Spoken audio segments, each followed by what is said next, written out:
Now for the examples, we are going to exploit a well-coded website that is especially made for us in that way to exploit that. And in this video, we are going to use DVWA that we have already used a lot in our lectures.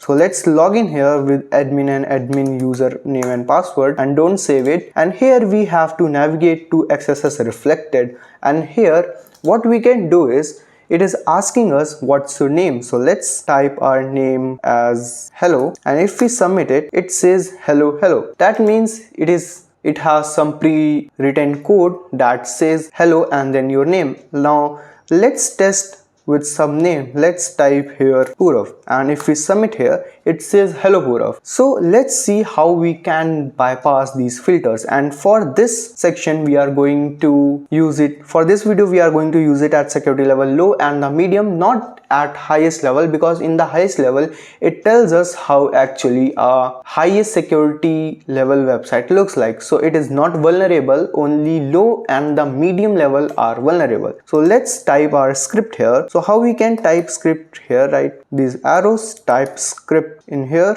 Now type alert here, and in the brackets let's type hag or hacker. Now you have to close the script tag, so type this and now submit it. So once we submit it, as you can see, we are prompted with this screen and it tells us we are hacked. And that's how the script, the JavaScript, or you can say cross-site scripting attack works. So if you click it OK and it says hello. Now this is how this attack works. Let's enhance its security level. So if we set it to medium, click on submit, and as you can see, security level is set to medium. Let's go back again to XSS Reflected. And now if we type that script again, so just copy paste it and just submit it. So it didn't give us any pop-up. It didn't give us any pop-up window, not a single tab, and it gave us simply alert hacked. That means it is filtering out our script tags. Now let's take a look at source code, and if we go to source code, let's enlarge this, and as you can see,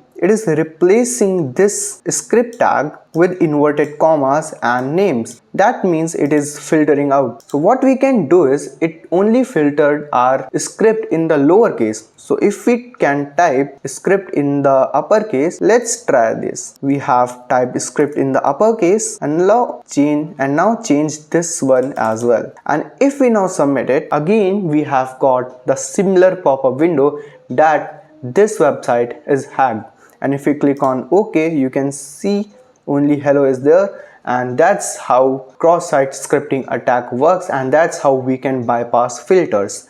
Now if we maximize the security level, set it to highest, view the source code, and you can see it is much more secure than before. And even if we use the previously used script and if we hit enter, you can see it is reflecting our whole script as our name, because it is changed in these parameters that whatever we will type here will only be reflected as our name, and at the highest security level this cross-site scripting attack won't work. So that's it for this lecture, and in the next lecture we are going to take a look at stored XSS that is mentioned right below XSS Reflected.